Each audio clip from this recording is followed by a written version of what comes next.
And now to news from the Americas. Michael Flynn, H.R. McMaster, John Bolton, and now Robert O'Brien. Donald Trump has named his record fourth national security advisor in just 3 years, and his pick this time around is U.S. hostage negotiator Robert O'Brien. Now, O'Brien has long been associated with Republican foreign policy. He was appointed as the United Nations representative to the General Assembly in 2005. O'Brien was also a member of the Justice Reform Committee in Afghanistan under the stewardship of Condoleezza Rice. Before being picked by Trump, O'Brien was serving as a special envoy for hostage affairs at the U.S. Foreign Ministry. He was closely involved in American rapper A$AP Rocky's case, which Trump had a particular interest in. And the president seems quite smitten by O'Brien's track record as a hostage negotiator. And who, as you know, is the new national security advisor. He's worked with me for quite a while now on hostages, and we've had a tremendous track record with respect to hostages. Robert can tell you about it, but we brought a lot of people back home, and we haven't spent any money. So that's good, because you can't do the money thing. If you do the money thing, all of a sudden, it'll double and triple and quadruple. You say, what's going on?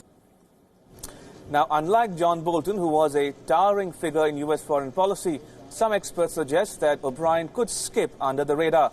That Bolton and Trump had differences was well known, but O'Brien is unlikely to threaten Trump's primacy in foreign affairs. Look, it's a privilege to serve with the president, and we look forward to another year and a half of peace through strength. We've had tremendous foreign policy successes under President Trump's leadership. I expect those to continue.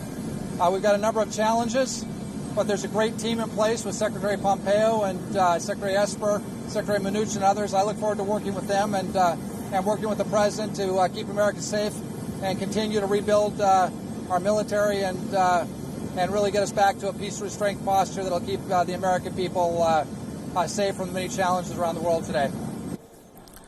O'Brien comes into office amid trying times. Tensions with Iran have compounded with the U.S. blaming Iran for the attack on Saudi oil fields. And negotiations with North Korea have frozen since the two leaders last met. So the question is whether it will be fourth time lucky for Trump, with O'Brien the U.S. president's fourth national security advisor in 3 years. Just to put this in perspective, Trump's predecessor Barack Obama had only 3 national security advisors over an 8-year period.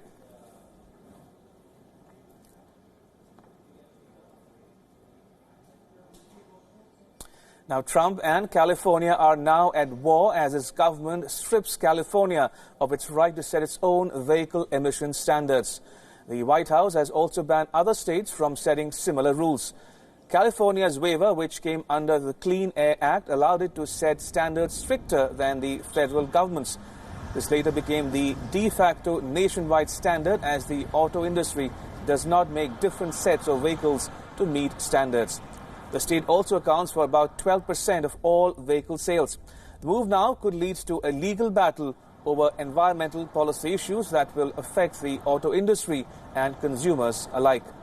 Now, Trump, in a flurry of tweets, said that this would cut car prices and the impact on emissions will be minimal.